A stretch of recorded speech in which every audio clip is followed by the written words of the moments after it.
নমস্কার, আপনাদের সবাইকে স্বাগত জানাচ্ছি আত্মার আর্তনাদ চ্যানেলের ৯৬তম আজকের এপিসোডে। আমি রইলাম আপনাদের সঙ্গে কিছু ভয়ঙ্কর ঘটনার কথা শোনানোর জন্য। আজ আপনাদের শোনাব ৩টি ভিন্ন স্বাদের ঘটনা। গল্প শুরু করার আগেই আপনাদের একটা প্রশ্ন করি, আমরা যেটা চোখের সামনে দেখি সেটা কি সবসময় সত্যিই সত্য হয়? আপনাদের উত্তরটা অবশ্যই কমেন্ট বক্সে জানাতে ভুলবেন না। আজকে শোনাব আপনাদের ৩টি ভৌতিক ঘটনা। আজকের ৩টি ঘটনা হলো, প্রথম ঘটনা একটি অ্যাম্বুলেন্স ড্রাইভারকে নিয়ে। রোগীকে অ্যাম্বুলেন্সে করে নিয়ে যাওয়ার সময় রাস্তাতেই রোগীর মৃত্যু হয়। এরপর মাঝ রাস্তায় অ্যাম্বুলেন্স থেকে ফেরার সময় শুরু হয় একের পর এক অদ্ভুত ও ভয়ঙ্কর ঘটনা। দ্বিতীয় ঘটনাটি একটি পুরনো ভৌতিক ফ্ল্যাটকে নিয়ে, যেখানে ভৌতিকতার সঙ্গে একটু ক্রাইমের ছোঁয়াও রয়েছে। এই ঘটনাটা শুনলে আপনাদের আলাদা রকমের অনুভূতি হবে, সেটা আমি নিশ্চিত। আর তৃতীয় ও শেষ ঘটনাটি ঘটে শ্মশানে। একজনের বাবা মারা যাওয়ার পর চুল্লিতে পোড়ানোর কাজ শেষ করে বাবার অস্থি কাপড়ে মুড়ে বাড়িতে নিয়ে আসে সে। এরপরই শুরু হয় ভয়াবহ, শিউরে ওঠার মতো এক ভৌতিক অভিজ্ঞতা। এই ৩টি ঘটনাই আজ আপনাদের শোনাব। বেশি কিছু বললে গল্পের সাসপেন্স নষ্ট হয়ে যাবে, তাই আর দেরি না করে শুরু করছি আজকের ঘটনা। আর গল্প শুরু করার আগে একটা কথা পরিষ্কার করে বলে রাখি, আত্মার আর্তনাদ চ্যানেল কখনোই জোর করে বলে না যে এই ঘটনাগুলো শতভাগ সত্য। ঘটনাগুলো সত্য না মিথ্যা সেই সিদ্ধান্ত নেওয়ার দায়িত্ব সম্পূর্ণভাবে আপনাদের। দর্শকদের ব্যক্তিগত মতামতের উপরেই ছেড়ে দেওয়া হলো। চলুন তাহলে শুরু করা যাক আজকের ভয়ঙ্কর ঘটনাগুলো। আজকের ঘটনাটা আমাকে পাঠিয়েছেন পুরাবি ঝা, বীরভূম জেলার এক ছোট্ট গ্রামের বাসিন্দা। উনি লেখায় জানিয়েছেন, আমি একটা কাপড়ের দোকানে কাজ করি। কাজের ব্যস্ততায় ডুবে থাকলেও প্রতিদিনই তোমার চ্যানেলের ঘটনা শুনি। ভাবতাম, এমন ভয়ঙ্কর ঘটনা কি সত্যি সাধারণ মানুষের সাথেও ঘটে? অনেক দিন ধরেই ভাবছিলাম লিখব, কিন্তু সাহস পাচ্ছিলাম না। আজ মনে হলো আর দেরি নয়, আজই লিখে ফেললাম। এই ঘটনাটা আমার নিজের সাথে না, ঘটেছিল আমার মায়ের সাথে। একদিন হঠাৎ করেই মায়ের শরীর খুব খারাপ হয়ে যায়। অবস্থা এমন ছিল যে দেরি করলে বড় কিছু হয়ে যেতে পারত। আমরা সঙ্গে সঙ্গে ঠিক করি মাকে হাসপাতালে নিয়ে যাব। অ্যাম্বুলেন্স ডাকা হয় আর তাড়াহুড়ো করে মাকে তুলে দেওয়া হয়। অ্যাম্বুলেন্স চলতে শুরু করে পাশের এক হাসপাতালে যাওয়ার উদ্দেশ্যে। কিন্তু দুর্ভাগ্য, ভীষণ দুর্ভাগ্য, হাসপাতালে পৌঁছনোর আগেই রাস্তার মধ্যেই আমার মা মারা যান। সেই মুহূর্তে আমাদের মাথার ভেতর কি চলছিল সেটা ভাষায় বোঝানো সম্ভব নয়। সব কিছু যেন হঠাৎ থেমে গিয়েছিল। অ্যাম্বুলেন্স দাঁড়ালো, ডাক্তার এসে শুধু বলল, আর নেই। এরপর মায়ের নিথর দেহ নিয়েই আমাদের বাড়ি ফেরার সিদ্ধান্ত হয়। আর ঠিক তখন থেকেই শুরু হয় সেই ভয়ঙ্কর ঘটনা যা আজও আমাকে রাতে ঘুমোতে দেয় না। আমি আর দেরি করলাম না। পুরাবি যেভাবে সাহস করে ঘটনাটা পাঠিয়েছেন, আমি ঠিক সেইভাবেই একটা একটা করে আপনাদের শোনাচ্ছি। কারণ এটা কোনো বানানো গল্প নয়, এটা এক মায়ের শেষ যাত্রা।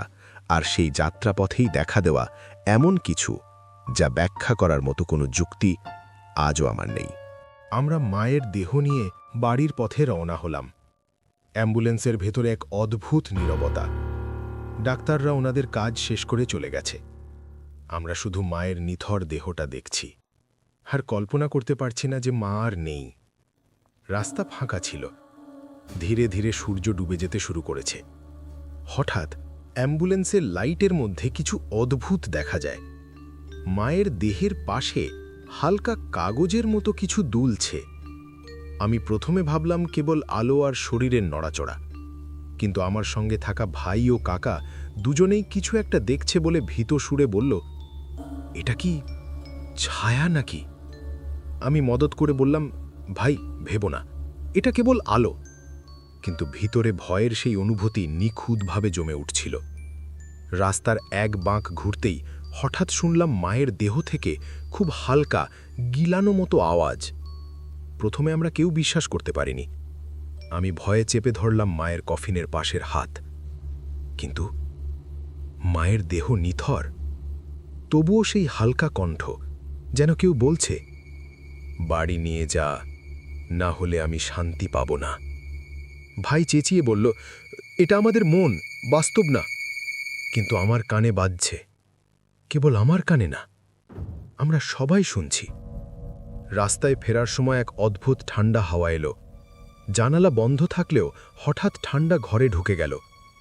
অ্যাম্বুলেন্সের ভিতর বাতাস নড়াচড়া করছিল না, কিন্তু হঠাৎ মায়ের দেহের পাশে হালকা কাগজের মতো কিছু উড়ে বেড়াচ্ছে। আমি চোখ বুজে চেঁচাতে চাই, কিন্তু মনে হলো আমার গলা নিজেই অচল হয়ে গেছে। এরপর এক মুহূর্তে আমাদের সামনের গাড়ির হেডলাইটে কিছু ভেসে এলো। কোনায় রাস্তার ধারে একটি লোমশ ছায়া দাঁড়িয়ে আছে, মাথা ঝুঁকিয়ে ধীরে ধীরে আমাদের দিকে এগোচ্ছে। আমরা সবাই এক মুহূর্তে স্তব্ধ। আমি জিজ্ঞেস করতে পারিনি, এটা কে? ভাই কেঁপে কেঁপে বলল, হ্যালো, কে আছো? কিন্তু কোনো উত্তর নেই, শুধু দুরন্ত নীরবতা আর হালকা বাতাসের গুঞ্জন। ঠিক সেই সময় অ্যাম্বুলেন্সের ইঞ্জিন হঠাৎ থেমে গেল। আমি শ্বাস আটকে তাকালাম। ভাই চেপে ধরল আমার হাত। কাকা পেছনে ফিরে দেখি সে রীতিমতো কাঁপছে। চল, আমরা নামি, হাঁটতে হবে। আমরা নামলাম, মায়ের দেহ নিয়ে হালকা ধীরে হাঁটছি। আর ঠিক সেই সময় মায়ের দেহের পাশে হঠাৎ একটি ফ্ল্যাশ, হালকা লাল আলো। এক মুহূর্তের জন্য যেন সব কিছু জ্বলজ্বল করে উঠল। আমি দেখলাম মায়ের নিথর চোখের কোণে যেন একটি অদ্ভুত দৃষ্টি, ভয়, কান্না এবং চিৎকার মিলিয়ে এক অদ্ভুত রূপ। ভাই চেঁচিয়ে বলল, আমি আর এগোতে পারবো না। আমি ভেতর থেকে বললাম, চুপ কর, আমরা মায়ের সাথে আছি, কিছু হবে না।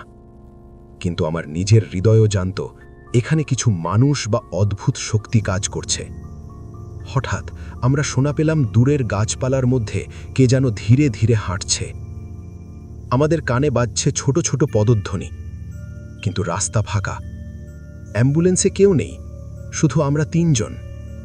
আমি তখন মনে মনে বললাম, এটা শুধু একটা শারীরিক মৃত্যু নয়, এই যাত্রায় মা কোনো কথা বলতে চাইছে। তখনই হঠাৎ মায়ের দেহ কফিনে হালকা দুলতে শুরু করল, যেন নিজেই নির্দেশ দিচ্ছে কোন দিকে হাঁটতে হবে। আমরা আতঙ্কিত হলেও মায়ের দেহের এই ইঙ্গিত মেনে চললাম। এই ছোট্ট রাস্তাটুকুই আমাদের জন্য এক জাদুকরী, ভীতিকর এবং অবিশ্বাস্য অভিজ্ঞতা হয়ে দাঁড়ালো। আমরা বুঝতে পারলাম মা শুধু মারা যায়নি, তার আত্মা আমাদের পথ দেখাচ্ছে কোনো এক অদ্ভুত জগতে, যেখানে বাস্তব আর অতি প্রাকৃতির সীমা মিশে গেছে। আমরা হেঁটে চলতে চলতে ভাবতে লাগলাম, এই রাত্রি শেষ হবে কিনা।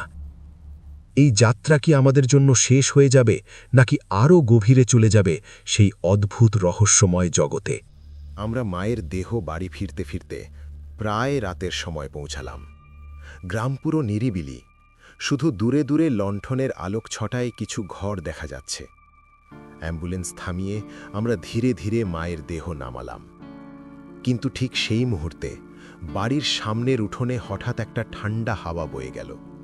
জানালার চিলেকোঠা কেঁপে উঠল, যেন কেউ ভিতরে ঢুকে পড়েছে। ভাই চেঁচিয়ে বলল, এটা কি হচ্ছে? আমি শান্ত থাকতে বললাম, ভয় পাবার কিছু নেই, মায়ের আত্মা এখানে। আমরা মায়ের দেহ বারান্দায় রাখলাম, আর ঠিক তখনই শুনলাম কেউ হালকা কণ্ঠে আমার নাম ডাকছে। আমরা তিনজন একসাথে চমকে তাকালাম। কাকা কেঁপে উঠল, এটা মা কি বলছে? আমি জানতাম এই কণ্ঠ আমাদের দেখার জন্য নয়, আমাদের কিছু বোঝানোর জন্য। ভেতর থেকে একটা তীব্র অনুভূতি বলছিল, মা শান্ত নয়, সে কিছু চাইছে। আমি ধীরে ধীরে মায়ের দেহের কাছে গিয়েছিলাম। হঠাৎ মায়ের দেহের কফিনের ঢাকনা নিজেই সামান্য উঁচু হয়ে উঠল, আর আমরা সবাই স্থবির হয়ে দাঁড়ালাম। ভাই চেঁচিয়ে বলল, আমি কিছু করতে পারবো না।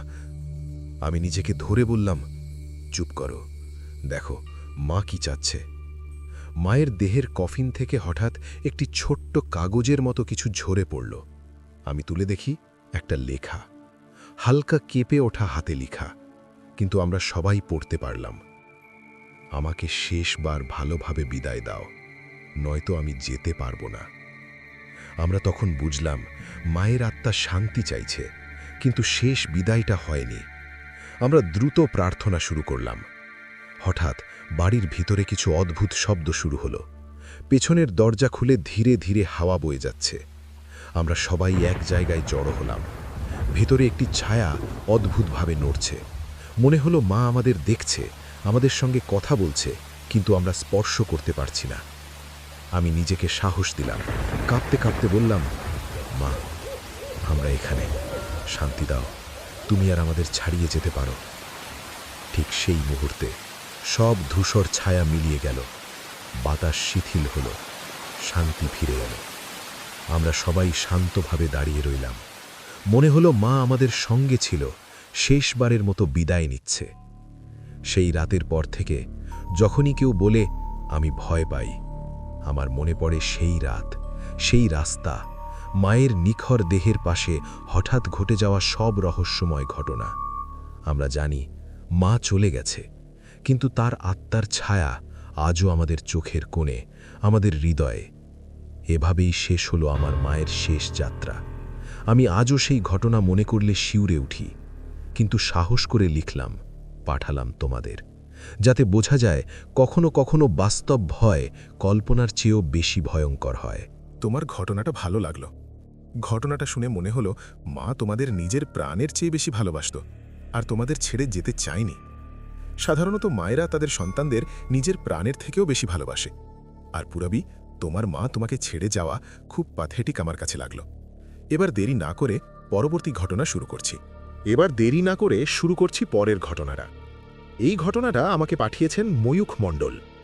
উনি যেভাবে ঘটনাটা পাঠিয়েছেন আমি ঠিক সেভাবেই একেবারে একইভাবে পড়ে শোনাচ্ছি। আমি অল্প বেতনের চাকরি করি, আর ভাড়া বাড়িতে থাকতাম বহু বছর। চাকরি থেকে রিটায়ার করার পরে যে এককালীন টাকা পাই, সেই দিয়ে একটা প্রাইম লোকেশনে কম দামে ফ্ল্যাট কিনি। প্রথম দিন থেকেই ফ্ল্যাটের একটা অদ্ভুত ছায়াময় অনুভূতি ছিল। ভেতরে ঢুকতেই মনে হয় যেন কেউ বাইরে থেকে আমাকে দেখছে। শুরুতে নিজেকে বোঝাই, পুরনো ফ্ল্যাট, পুরনো বাতাস, হয়তো কল্পনা। কিন্তু রাতের ঘটনা সেটা একেবারে বদলে দিল। আমি একা বসেছিলাম, হঠাৎ স্টোর রুমের দরজা নিজেই ধীরে ধীরে খোলার মতো শব্দ হলো। আমি গিয়েই দরজা বন্ধ করলাম। মিনিট কয়েক পর আবার আওয়াজ। তখনই মনে হলো এখানে শুধু ভৌতিক ঘটনা নয়, কিছু হালকা ক্রাইমও সংঘটিত হয়েছে। পাশের ফ্ল্যাটের বয়স্ক প্রতিবেশীকে জিজ্ঞেস করলাম। প্রথমে ভয়ে মুখ খুলল না, কিন্তু আমার দৃঢ় চাহনিতে তিনি ধীরে ধীরে বললেন, আপনি কি জানেন এখানে আগে যে ব্যক্তি থাকত সে কিছু গোপন ডকুমেন্ট নিয়ে উধাও হয়েছিল। পুলিশ তদন্ত করেছিল, কিন্তু খোঁজা যায়নি। এরপর কেউ রাতে থাকতে সাহস পায়নি। আমার রাত্রি ক্রমশ ভয়ঙ্কর হয়ে উঠল। রাতের অন্ধকারে মনে হচ্ছিল কেউ ফ্ল্যাটের ভেতরে হাঁটছে, হালকা পদচ্ছনি, কিন্তু দরজা ও জানালা সব বন্ধ। একদিন গভীর রাতে ফ্ল্যাটের মেঝেতে হঠাৎ কিছু লালচে দাগ দেখতে পেলাম। প্রথমে মনে হলো রং বা মরচে, কিন্তু দাগগুলো এমনভাবে ছড়ানো যেটা স্বাভাবিক মনে হচ্ছিল না। পরবর্তী রাতে আবার স্টোররুমের আওয়াজ পেলাম। গিয়ে দেখি একটা পুরনো কাঠের বাক্স পড়ে আছে, তার ভেতরে একটি ডায়েরি ও কিছু কাগজ। ডায়েরিতে লেখা, আমি এখান থেকে বেরোতে পারছি না, সব শেষ। সেই রাতের পরই প্রথমবার সত্যিই ভয় পেলাম। হঠাৎ ফ্ল্যাটের ভেতর ঠান্ডা হাওয়া বইতে শুরু করল। জানালা ও দরজা বন্ধ, তবুও মনে হচ্ছিল কেউ আমার দিকে তাকিয়ে আছে। পরবর্তী দিন পুলিশকে অবহিত করি। তারা এসে কিছু তদন্ত করল, কিন্তু পুরনো কাগজপত্র ও হালকা ক্রাইমের চিহ্ন পাওয়া গেল। এই ফ্ল্যাটে সত্যিই কোনো না কোনো অপরাধ সংঘটিত হয়েছে, আর সেই কারণেই এখনও ভৌতিক ঘটনাগুলো ঘটে। শেষে আমি সিদ্ধান্ত নিই, পরিবারের নিরাপত্তা সব কিছুর আগে। ফ্ল্যাটটা ছেড়ে অন্যত্র চলে যাই। তবে এখনও মাঝে মাঝে মনে হয় ফ্ল্যাটের সেই অদ্ভুত ঠান্ডা, ছায়া আর গোপন ডায়েরির শব্দ সব কিছু যেন আমার চোখের সামনে ভেসে ওঠে। এই ঘটনার পর আমি একটি শিক্ষা শিখেছি। সস্তা জিনিস সবসময় লাভজনক হয় না, এবং কোনো জায়গার অতীত জানার আগে সেখানে থাকা বিপজ্জনক হতে পারে। সাহস করে এই ঘটনা পাঠালাম তোমাদের। বাস্তবের ঘটনা অনেক সময় গল্পের চেয়েও বেশি ভয়ঙ্কর হয়। এই ছিল আজকের ঘটনা। এই ঘটনাটা আপনাদের কেমন লাগলো কমেন্ট বক্সে জানাতে ভুলবেন না। আর যে কোনো কিছু কেনার আগে যতই সেটা সস্তা হোক না কেন, একটু যাচাই করে কেনা উচিত। আর এখন উনি আমাকে জানিয়েছেন যে ওনার সমস্যাটা সমাধান হয়ে গেছে। আমাদের চ্যানেলের পক্ষ থেকে কামনা করি উনি যেন অবসর জীবনে নিজের পরিবারকে নিয়ে ভালো থাকেন। এবার আমি নেক্সট এবং শেষ ভয়ঙ্কর ঘটনাটা শোনাচ্ছি। তাহলে শুরু করা যাক শেষ ঘটনাটা। আজকের ঘটনাটা আমাকে পাঠিয়েছেন দেবলীনা গাঙ্গুলি, মুর্শিদাবাদ থেকে। উনি যেভাবে ঘটনাটা বলেছেন আমি ঠিক সেভাবেই আপনাদের পড়ে শোনাচ্ছি। আমার নাম দেবলীনা গাঙ্গুলি, আমার বাড়ি মুর্শিদাবাদ, কিন্তু কিছু কারণে আমি আমার বাড়ির সঠিক লোকেশন বলতে পারছি না। আমার বয়স 18 বছর, আমি এখন ক্লাস 12-এ পড়ি। আমি আর আমার মা তোমার ভিডিও প্রতিদিন দেখি। সবসময় মনে হয় কখন তোমার নতুন ভিডিও আপলোড হবে, সেই অপেক্ষায় থাকি।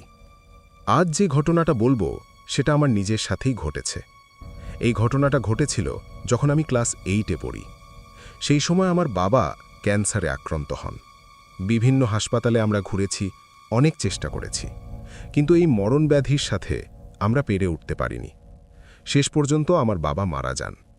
বাবাকে শ্মশানে পোড়ানোর পর অস্থি ফেলার সময় আমি কিছু অস্থি একটা রুমালে বেঁধে নিয়ে আসি, কারণ বাবার এভাবে চলে যাওয়াটা আমি মেনে নিতে পারিনি। ওই অস্থিগুলো বাড়িতে রাখার পর থেকেই শুরু হয় একের পর এক ভৌতিক ঘটনা। যেভাবে বলেছি ঠিক সেইভাবেই আমি ঘটনাটা পাঠালাম। আমি বাবা মারা যাওয়ার পর শ্মশানে থেকে কিছু অস্থি রুমালে বেঁধে বাড়িতে নিয়ে আসি। প্রথম দিনটা ছিল একেবারে অদ্ভুত। রুমালে রাখা অস্থিগুলো আমার হাতে ধরতেই মনে হলো যেন কোনো শক্তি আমাকে দেখতে পাচ্ছে। প্রথম রাতে আমি ঘুমোতে যাই, কিন্তু ঘরের কোণে হালকা ছায়া নড়াচড়া করছে। দেখতে পাই না ঠিক কি, শুধু মনে হয় কেউ দাঁড়িয়ে আছে। প্রথম কয়েকদিন আমি নিজেকে বোঝাই পুরনো বাড়ি, মানসিক চাপ, বাবা মারা যাওয়ার শোক। কিন্তু রাতের নিঃশব্দের ছায়া শুধু মুহূর্তে ঘরের অন্যদিকে চলে যায়, কখনো দরজার কাছে, কখনো জানালার কাছে। এরপর এক সপ্তাহের মধ্যে প্রথমবার অস্বাভাবিক শব্দ আসে। স্টোররুমের দরজা নিজে থেকেই খুলে যায়, আবার বন্ধ হয়। আমি তখন বুঝতে পারি এটা কোনো সাধারণ ঘটনা নয়। আমি হালকা কিপে উঠি, কিন্তু সাহস করে বসে থাকি। প্রথম মাসের মধ্যে ক্রমশ ঘটনার তীব্রতা বাড়তে থাকে। অস্থির নিঃশ্বাসের মতো আওয়াজ শোনা যায়, রুমালের অস্থিগুলো হালকা নড়াচড়া করে। রাতের একেবারে অন্ধকারে হঠাৎ ঠান্ডা হাওয়া বইতে থাকে। আমি প্রথমে কাউকে বলিনি, মা শুধু আমার পাশে বসে থাকে, চোখে ভয় কিন্তু মুখ খোলেন না। আমরা দুজনে রাত জাগে প্রার্থনা করি। দ্বিতীয় মাসে ভৌতিক ঘটনা আরও বাস্তব আর স্পষ্ট হয়। রান্নাঘরের আলোর সুইচ নিজে নিজে জ্বলছে, হঠাৎ বাথরুমের কাঁচের দরজা খোলার শব্দ। কখনো মনে হয় কেউ ধীরে ধীরে আমার দিকে তাকিয়ে আছে, কিন্তু চোখে কিছু নেই। এভাবেই ক্রমশ পুরো 3 মাস চলে। প্রতিদিনের রাতের অন্ধকার আমার কাছে আরও ভয়ঙ্কর মনে হয়। আমি স্কুল থেকে ফিরে আসি, রাতে ফ্ল্যাটে ঢুকতে গিয়ে মনে হয় কেউ আমাকে চুপচাপ দেখছে। চতুর্থ মাসে আমি প্রথমবার স্বপ্নে দেখি বাবাকে। স্বপ্নে তিনি হেসে বলছেন, দেবলীনা, তুমি সাহসী হও। স্বপ্ন থেকে জেগে আমি বুঝতে পারি বাবা আমাকে কিছু বোঝাতে চাইছেন। সেই রাতের পর থেকে ঘটনাগুলো আরও সারপ্রাইজ ও সাসপেন্সপূর্ণ হয়ে ওঠে। পঞ্চম মাসে ঘটনা ক্রমশ বাড়তে থাকে। ছায়া শুধু ঘরে নয়, বাড়ির উঠোনেও দেখা যায়। অস্থিগুলো রুমালের পাশে হঠাৎ ছোট ছোট ধোঁয়ার মতো কণার নড়াচড়া। রাতের 2 থেকে 3টের মধ্যে ঘরের মধ্যে হালকা ফিসফিস। আমি আর মা দুজনেই ক্রমশ মানসিকভাবে ভেঙে যাচ্ছি। তবে আমি চ্যানেলের ভিডিও দেখে সাহস পাই। প্রতিদিন ঘটনাগুলো নোট করি, কখনো ভিডিও করি। ষষ্ঠ মাসের সবচেয়ে বড় ভয়ঙ্কর ঘটনা ঘটে। রুমালের অস্থিগুলো হঠাৎ নড়তে শুরু করে, যেন কেউ আমাদের দিকে এগোচ্ছে। ঘরের বাতাস এতটা ঠান্ডা হয়ে যায় যে শ্বাস নেওয়া কঠিন হয়। মা কাঁপতে কাঁপতে চেঁচিয়ে বলে, এটা কি সত্যি হচ্ছে? আমি তখন সাহস করে ডায়েরি খুলে দেখি বাবার কিছু লেখা এবং পুরনো কিছু কাগজ। আমি বুঝি বাবা চাইছেন আমরা তাকে শান্তি দিই। আমরা একসাথে প্রার্থনা শুরু করি। ঘরে জ্বলে থাকা বাতি, ফিসফিস শব্দ, ছায়া অল এক মুহূর্তে থেমে যায়। রুমালের অস্থি স্থির হয়ে যায়, ঠান্ডা বাতাস থেমে যায়। এই ঘটনার পরই আমি শিখেছি প্রেম, সাহস ও পরিবারের একতার শক্তি ভৌতিক ঘটনা ও অতীতের ক্রাইমের ছায়া থেকে মুক্তি দিতে পারে। মা আর আমি বুঝি বাবা আমাদের সঙ্গে শেষবারের মতো কথা বললেন, আর সেই মুহূর্তের পর শান্তি ফিরে আসে। আমি সাহস করে এই ঘটনা পাঠালাম। যা শিখেছি তা হল পরিবারের নিরাপত্তা, সাহস ও বিশ্বাসী সবচেয়ে বড় শক্তি। এই গল্পটি আপনাদের কেমন লাগলো সেটি অবশ্যই আমাদের কমেন্ট বক্সে জানাতে ভুলবেন না। দেবলীনা, তোমার বাবাকে এত অল্প বয়সে হারানোটা খুবই প্যাথাগেট। এক মেয়ের জীবনে এত ছোটবেলায় বাবা চলে গেলে সমাজে লড়াই ও সংগ্রাম করতে হয়। আমার আত্মার আর্তনাদ ফ্যামিলির পক্ষ থেকে আমি তোমাকে এবং তোমার মাকে ভালো থাকার কামনা করি। এই ঘটনাটা কেমন লাগলো সেটা আমাদের কমেন্টে জানাতে ভুলবেন না। এটা ছিল আমাদের তৃতীয় ভৌতিক ঘটনা। আমাদের এপিসোড থাকে প্রতি সপ্তাহে শনিবার রাত 8টা আর রবিবার রাত 8টা। ভিডিও ভালো লাগলে আমাদের চ্যানেলটি সাবস্ক্রাইব করতে এবং ভিডিওটিকে লাইক দিতে ভুলবেন না। দেখে নিন, পরের কোনো ভয়ঙ্কর ঘটনা নিয়ে আমরা আবার হাজির হব, যেমনটা বলেছি।